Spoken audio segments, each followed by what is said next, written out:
This is Autoline Daily, the show for enthusiasts of the global automotive industry. We start in Europe today, where automakers and suppliers are starting to get production going again, but they're running their assembly lines a lot more slowly.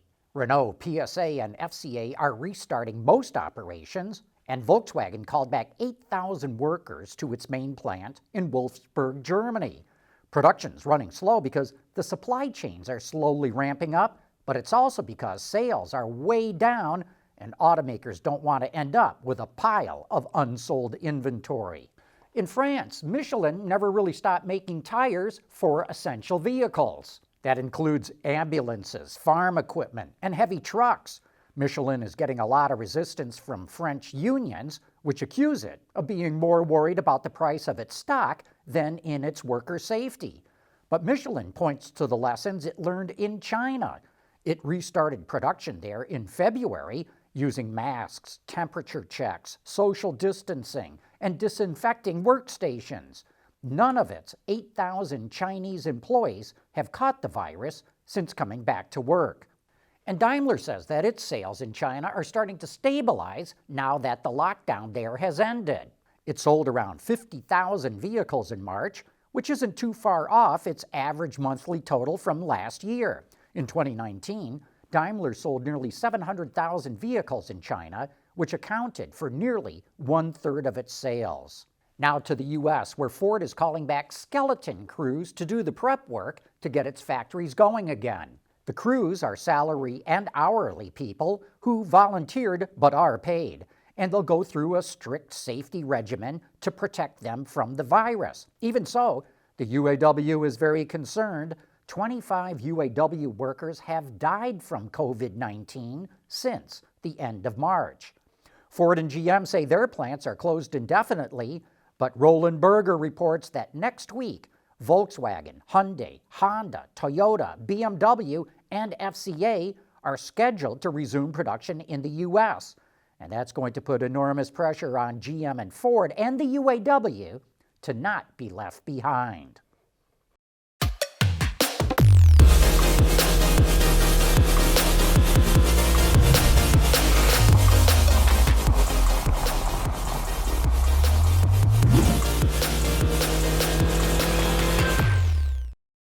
We've always admired the honky luxury sedan with its retro look.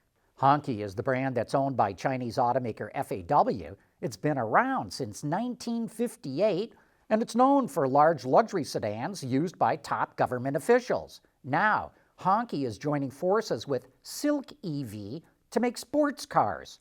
Silk EV is a U.S.-based automotive engineering and design company that's going to invest $1.4 billion in China to make the vehicles. FAW hopes to double Honky's sales this year to 200,000 units and reach 1 million vehicles by the end of the decade. Last week we reported on how pollution levels in cities are way down. No surprise there, very few people are driving. But how many fewer drivers did it take to reach those low levels of pollution? TomTom, the nav company, uses data from its devices to create traffic maps.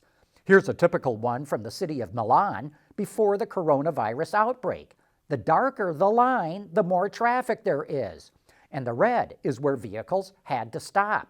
Now, here's Milan on April 6th. TomTom calculates that traffic in the city is down about 85%, and other major cities are seeing similar drops in traffic. It was down over 84% in Paris, and San Francisco saw traffic go down about 75%. TomTom says it looks like people are sticking to social distancing orders. Even though the weather was nice in the UK for the Easter holiday, TomTom did not see a big increase in traffic flow.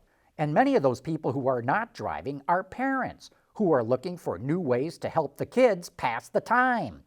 Porsche set up a new website called PorscheForKids.com that's got a lot of activities to do. There's everything from word find to memory games and comic books to virtual museum tours. What we like about this is it's free and there's plenty to do without the kids needing to have their faces planted to a screen. And this has got to be one of the biggest ambulances in the world.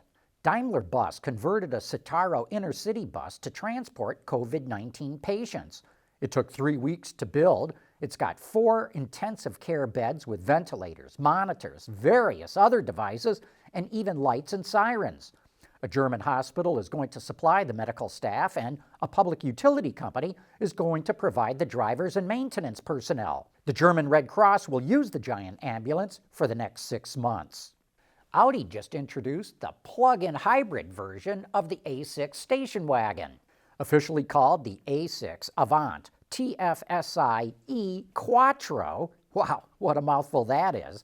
It's powered by a 2-liter gasoline engine that's mated to a 7-speed DCT. Its 14.1 kilowatt-hour lithium-ion battery provides about 32 miles of electric-only range, and that's based on the WLTP cycle. Some of its standard features include the Audi virtual cockpit, matrix LED headlamps, as well as sport suspension and sport seats. The A6 PHEV wagon carries a starting price in Europe of nearly 72,000 euros, which is a little over $78,000. Autoline Daily is brought to you by Bridgestone Tires. Your journey, our passion. The cost of batteries for electric cars is coming down every single year, but when are they going to reach cost parity with ICE vehicles? On Autoline After Hours last week, Bob Gallion, who recently retired as the CTO of CATL, which is China's largest battery manufacturer, says it's not as easy as quoting some dollar per kilowatt hour number. He says there's a lot more factors than that. Take a look. But Bob, isn't the issue of cost equity based on manufacturing costs, not on usage cost? The manufacturing costs are coming down on an annualized basis, Gary. It's clear that the cost of batteries are coming down, but it's at this point I've seen it's almost irrelevant what the cost of oil are for the people that want to buy cars, because depending upon where you are, let's say if you're in China, you're going to buy the car so you can drive it into Shanghai or Beijing every day, because if you're driving a petroleum-based car, you're only going to drive into the city every other day, because if your license plate ends in an even number or an odd number, you drive on alternative days. Otherwise, you have to take mass transit. But if you're in Europe, it might be a different story, because the cost of electricity in some areas extraordinarily high will be a totally different reason why a guy has an electric car. So it almost seems irrelevant to the cost of gasoline versus electricity as to those people that own electric cars to most of the people that I talk to. So what would be cost parity? I mean, would it be $100 per kilowatt hour that would make it equal to the price of an ICE? Well, that $100 per kilowatt hour number came out of some thinking in Washington, D.C. many years ago. I don't think there's anything magical about $100 per kilowatt hour. The marketplace is flexible. Things go up and down. I can remember when I was president at Magna E-Car, in one fell swoop within 1 month, the cost parity between the euro and the Japanese yen cost me a 25% penalty. So for every battery pack that I was shipping to an unnamed car company, I would ship a $2,000 bill along with it. So there's so many variables within the marketplace that people don't even consider. They always keep on a pound on this dollars per kilowatt hour number, when in fact that thing's like a rubber ruler. It depends on how you stretch it with respect to the cost of oil, the cost of the raw materials that go into the battery. So, some people may think I have a little bit of a radical thinking in that regard, but during my 43 years in batteries, that's the way it's always been. And if you want to learn a lot more about EV batteries, you can watch that entire show right now on our website or our YouTube channel. It is jam-packed with information about electric car batteries. And with that, we wrap up today's show. Thank you for watching Autoline Daily.